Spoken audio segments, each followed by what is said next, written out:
මේ ආණ්ඩුවේ ජනාධිපතිවරයා සහ අමාත්‍ය මණ්ඩලය ඇතුළු මේ 159 දෙනා පුනරුත්ථාපනය කරන්න ඕනේ. Dengue is a threat, but we can fight back. Protect your family every day.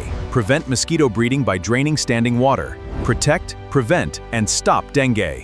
මේ ආණ්ඩුවේ ජනාධිපතිවරයා සහ අමාත්‍ය මණ්ඩලය ඇතුළු මේ 159 දෙනා පුනරුත්ථාපනය කරන්න ඕනේ. අපි අහනවා ආණ්ඩුවෙන් හර්ෂණ නානායක අර ඇමතුමා සතුටින් හිටියේ ඊළඟ බන්ධනාගාරයට වැඩේ සෙට් කරලා වෙන්නේ නැති කියන තමයි අපිට හිතෙන්නේ. හර්ෂණ ඇමතිතුමා 159ක් ඡන්දරන් පාර්ලිමේන්තුවේදා තමන්ගේ ජයග්‍රහණය සමරලා මොරටුවේ බැනර් දාලා ප්‍රසිද්ධියටපත් වෙලා තමන් වැඩකාරයා කියලා බොහෝම උද්දාමයෙන් සහ සතුටින් ගත කරනවා කියලා ඒ ආණ්ඩු පක්ෂයේ සභානායක ඒ වගේම සෞඛ්‍ය ඇමතුමා කියනවා හර්ෂණ නානායක ඇමතුමා බොහොම සතුටින් හිටියා කියලා. අපි අහනවා ආණ්ඩුවෙන් හර්ෂණ නානායක ඇමතුමා සතුටින් හිටියේ ඊළඟ බන්ධනාගාරයට වැඩේ සෙට් කරලා වෙන්නේ නැති කියන තමයි අපිට හිතෙන්නේ. එදා පාර්ලිමේන්තුව ගිනි තියන්න රනිල් ජනාධිපතිතුමා එළවන්න පාර්ලිමේන්තුව වටා රොක් වෙන්න කියපු හර්ෂණ නානායක ඇමතුමා ගිනි තියන වැඩේට හනුමන්තගේ වැඩේත් බාර අරගෙන කියන එක තමයි අපිට නම් තේරෙන්නේ. එහෙම නැත්තම් දෙමව්පියෝ 100,000 ගාණක්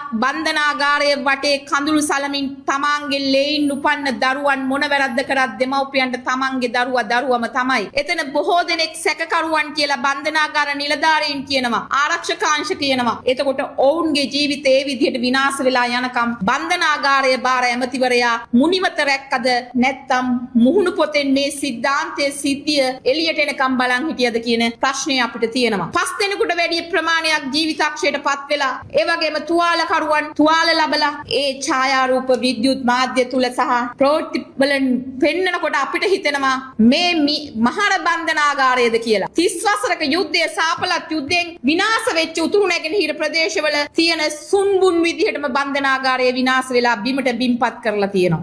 ඒ බිමට බිම්පත් කරනකම් ආරක්ෂක නිලධාරීන් මොනවද කරේ? බන්ධනාගාරයේ බාර ඇමතිවරයා අද වෙනකම් බන්ධනාගාරයට නායකත්වයක් දෙන්න බන්ධනාගාරයේ නායකත්වයක් දෙන්න කෙනෙක් පත් කරගන්න බැරි වෙලා තියෙනවා. එදා මීගමුව බන්ධනාගාරයේ ඒසා විශාල ජීවිත හානියක් වෙනකොට මේ වෙනකොට අනිකුත් බන්ධනාගාරවල ඉන්න මේ රැඳවියන්ගේ මේ කෝපාවිෂ්ඨ වීම නැත්නම් රැඳවියන්ගේ මූලික පහසුකම්වත් සලසන්න මේ වෙනකොටවත් අර හැම එකටම දාන කමිටි එකක්වත් දාලා තියෙනවා කියලා අපිට නම් දැනගන්න ලැබිලා නැහැ.